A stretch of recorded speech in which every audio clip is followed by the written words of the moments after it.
In the early hours of a humid morning in 1954, inside a dimly lit suite at the Sands Hotel, Dean Martin witnessed something that would haunt him for the rest of his life.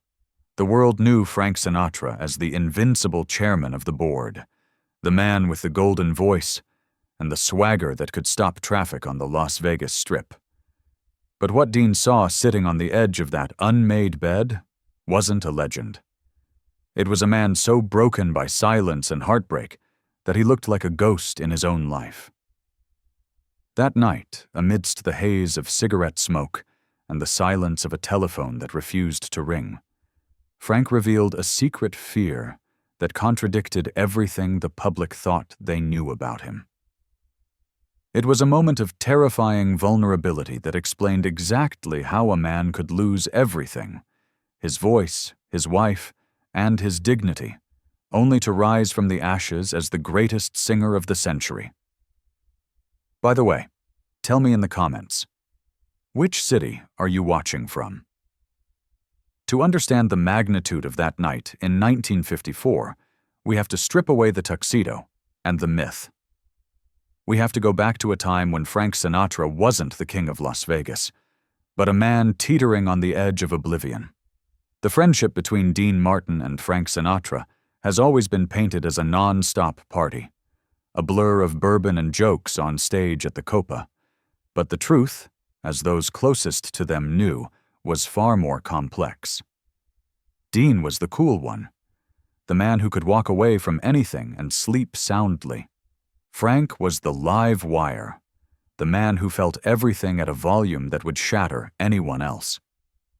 And in the early 1950s, Frank was feeling a pain so acute it was physically destroying him. This was the era of the Great Fall. The Bobby Soxers, who had once screamed his name, had grown up and moved on to newer, simpler sounds. The movie studios, which had once fought over his contract, had labeled him box office poison. But the true architect of Frank's unraveling and his eventual rebirth wasn't the music industry. It was a woman with green eyes and a spirit as wild as his own, Ava Gardner. Dean watched this romance unfold with a mixture of awe and dread. He saw how Ava didn't just enter Frank's life, she collided with it. She was the first woman Frank couldn't control, the first person who didn't worship him, and that terrified and intoxicated him in equal measure. Dean, with his detached wisdom, realized early on that this wasn't just a love affair. It was a mirror. Ava was Frank in female form, impulsive, passionate, and deeply insecure. When they fought, it wasn't an argument, it was a war.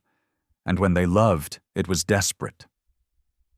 If you love stories like this, subscribe for new stories to uncover the hidden lives of legends. By 1952, the cracks were turning into canyons. Frank's voice, that instrument of perfection, began to crack under the weight of his stress. Imagine the terror of a man whose entire identity, whose entire worth in the world is tied to a sound he can no longer produce. There is a specific night that Dean Martin later alluded to in quiet circles, a night that defines the tragedy of this era. They were in New York, and Frank had just finished a performance where the audience was polite but sparse. The applause died out too quickly. Backstage, the silence was deafening. Frank wasn't throwing chairs or screaming, which was his usual way of venting frustration. Instead, he was staring into the mirror, tracing the lines of a face that looked 10 years older than it was. Dean poured a drink, the clink of the ice the only sound in the room. "It's gone, Dino," Frank whispered, his voice raspy and thin. "The magic. It's just gone." Dean, who rarely engaged in heavy emotional lifting, didn't offer a joke. He didn't tell him to snap out of it. He saw the genuine terror in his friend's eyes. It wasn't just about fame. Frank was confessing that without the adulation, without the voice, he didn't know who Frank Sinatra was. He was terrified that he was just a skinny kid from Hoboken who got lucky and ran out of luck. This vulnerability was something the public never saw. They saw the headlines about the fights, the divorces, the temper tantrums. They didn't see the man who sat in the dark, dialing Ava's number over and over, praying she would pick up, only to hear the hollow click of the line, disconnecting. The relationship with Ava Gardner had become a public spectacle, but the private toll was catastrophic. She was his obsession. When she was with him, he was suffocated. When she was gone, he couldn't breathe. Dean watched as Frank lost weight, his suits hanging off his frame like costumes on a wire hanger. There were nights when Frank would threaten to end it all, moments of melodrama that were terrifyingly real. Dean, usually the one who checked out early to get a good night's sleep, found himself staying up, keeping vigil, playing the role of the silent guardian. It was during this darkness that the transformation began, though nobody, not even Frank, realized it yet. The pain was carving out a new space in his soul. The boy singer with the perfect breath control was dying, and something else was being born in the wreckage. One particular incident stands out as the turning point. It was shortly after MGM had unceremoniously fired Frank. He was walking through Times Square, seeing the billboards of new stars, feeling the crushing weight of irrelevance. He returned to the hotel where he and Ava were staying, but the room was empty. She had left for a shoot, or perhaps just left him. He could never be sure in those days. The isolation was absolute. Frank collapsed. Not physically, but spiritually. He sat on the floor of that hotel room and wept. It was a primal, ugly grief. And it was there that the realization hit him. He had to stop pretending to be the happy-go-lucky crooner. He had to sing the truth. He had to sing the silence of that empty room. This is where the story shifts from a tragedy to a legend. Enter Nelson Riddle, the arranger who would become the musical architect of Frank's pain. But even with Riddle, the transition wasn't easy. The recording sessions for the album In the Wee Small Hours were not just business. They were therapy sessions recorded on magnetic tape. Dean Martin, who had seen Frank at his lowest, knew what was at stake. If Frank failed now, there was no coming back. The industry was watching, waiting for the final nail in the coffin. During the recording of the title track, In the Wee Small Hours of the Morning, the atmosphere in the studio was heavy. The lights were dimmed. Frank stood at the microphone, wearing a hat to hide his unwashed hair and tired eyes. He looked around the room, seeing the musicians who knew his reputation, who knew he was washed up. He began to sing. But it wasn't the projected, confident sound of the 1940s. It was a sound that came from the gut, fragile and weary. He wasn't singing to the audience. He was singing to Ava. He was singing to the empty pillow next to him. There's a story that after the first take, there was total silence in the control booth. The engineers, hardened men who had heard everything, were stunned. They weren't hearing a song. They were hearing a confession. Frank broke down in the middle of a bridge, his voice catching on a sob that he didn't try to hide. Before we continue to the moment that changed music history, subscribe for new stories and join our community of history lovers. Most artists would have cut that take. They would have polished it, smoothed over the cracks. Frank Sinatra, the perfectionist, made a decision that defied all logic. He leaned into the crack. He realized that his brokenness was his new power. He told Nelson Riddle, "That's it. That's the mood." Dean Martin, observing this evolution from the sidelines, saw something profound. He realized that Frank had stopped trying to be the hero of his own life and had accepted the role of the tragic poet.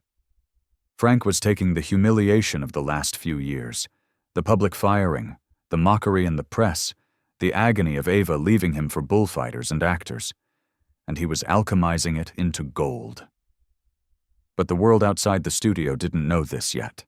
They still saw a loser. Frank needed a miracle to translate this new artistic depth into a career resurrection. That miracle came in the form of a script for a movie called From Here to Eternity. The role of Maggio, the scrawny, spirited, doomed Italian-American soldier, was a part Frank felt in his marrow. He wasn't acting. He was Maggio. He was the underdog who refused to stay down. The desperation Frank felt to get that role is legendary. He pleaded, he called in favors, he offered to work for practically nothing. Why? Because Maggio dies. Maggio is beaten and broken, but he keeps his spirit. Frank needed to die on screen so he could be reborn in life. When production started, Frank channeled every ounce of his frustration into that character.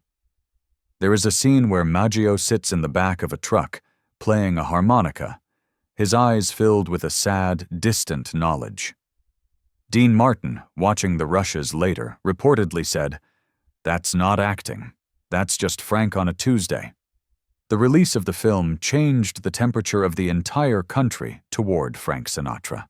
Suddenly, the arrogance was seen as resilience. The vulnerability was seen as depth. He wasn't just a singer anymore. He was a serious artist. The Oscar win was the validation he desperately needed, but the true victory was internal. However, the shadow of Ava still loomed large. Even with the Oscar on his mantelpiece and the charts dominated by his new, melancholic masterpieces, the loneliness didn't leave him. And this is where the friendship with Dean Martin became the anchor that kept Frank from drifting away entirely. Dean was the only one who didn't treat Frank like a deity or a tragedy. To Dean, Frank was just the guy who ordered too much pizza and couldn't sleep. There were nights in the late 50s, after the shows at the Sands, where the entourage would fade away, the hangers-on would leave, and it would just be the two of them. Frank would pour a Jack Daniels, 2 fingers, 3 ice cubes, always water. He would sit by the window looking out at the neon glow of Vegas, a city of illusion in the middle of a desert. "She called today," Frank might say, not needing to specify who she was. Dean would nod, leaning back, the eternal cigarette in his hand. And nothing. It's just silence, Dino. Even when we talk, it's silence. Dean knew there was nothing to fix. He offered the only thing Frank couldn't buy: presence. Dean didn't try to fill the silence. He let Frank sit in it, knowing that Frank was terrified of being alone, yet incapable of being truly with anyone. Dean understood that Frank's new persona, the fedora-wearing, trench-coat-clad loner standing under a street lamp on an album cover, wasn't a costume. It was the armor Frank had built to protect the soft, bruised boy inside. If you are fascinated by the complex psychology of icons like this, subscribe for new stories so you never miss a deep dive. The years rolled on. The Rat Pack era exploded. They were the kings of the world.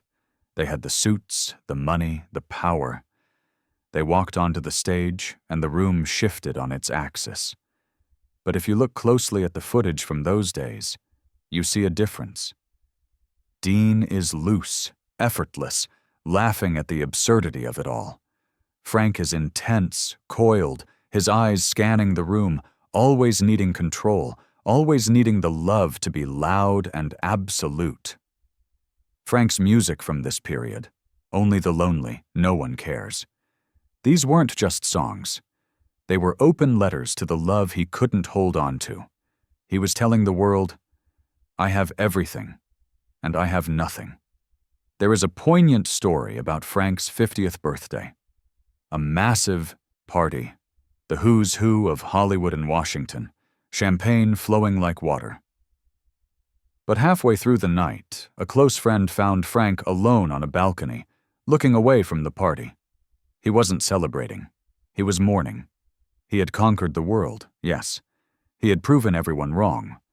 But the specific validation he craved, the quiet acceptance of one woman, the peace of a simple home, had eluded him. The friend asked, "What are you thinking about, Frank?"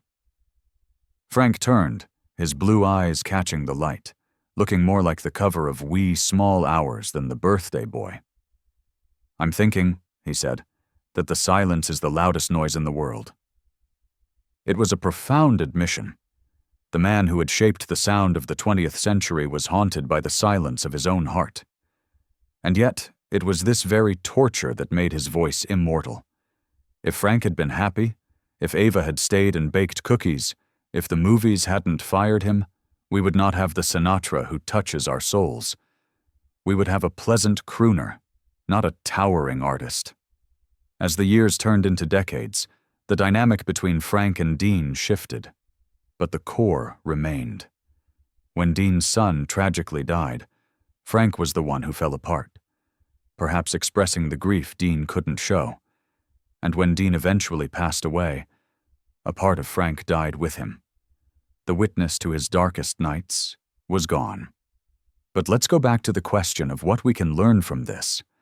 Frank Sinatra's story isn't just about fame. It's about the necessity of failure. It's about the idea that our deepest wounds are often the source of our greatest gifts. Frank didn't become a legend despite his heartbreak. He became a legend because of it. He taught men that it was okay to cry, that it was okay to be devastated, as long as you put on your hat and got back up. The conversation in that hotel room in 1954, the one Dean Martin kept secret for so long, wasn't just a moment of weakness. It was the moment Frank surrendered. He surrendered the facade of perfection and embraced the messiness of being human. And in doing so, he gave permission to millions of people to feel their own loneliness, their own regret, and find a strange kind of beauty in it. Before we reveal the final, touching realization Frank had in his twilight years, subscribe for new stories to keep these legends alive. In his final years, Frank mellowed. The fire that had burned so hot had cooled into a warm glow. He would listen to his old records, not with vanity, but with a sense of curiosity, as if listening to a stranger. He realized that the young man in the studio, crying through a take, had been brave in a way the tough guy never was. One evening, watching an old clip of himself and Dean, Frank smiled. It wasn't the shark-like grin of the 50s. It was a soft, sad smile. He realized that while Ava was the storm that wrecked him, Dean was the harbor that kept him from drowning. And the music was the ship he built, from the wreckage. He understood, finally, that the One for My Baby wasn't just a song about a bartender. It was a song about us, about the universal need to be heard when the lights go down. Frank Sinatra's life was a testament to the power of resilience. He showed us that you can lose your voice, lose your love, and lose your way, and still end up owning the world. But more importantly, he showed us that the view from the bottom is what gives the view from the top its meaning. The secret Dean Martin saw that night wasn't that Frank Sinatra was weak. It was that Frank Sinatra was feeling enough pain for 2 lifetimes, and he was brave enough to turn that pain into a melody that would last forever. If you enjoyed this journey into the soul of a legend, subscribe for new stories, and I'll see you in the next video.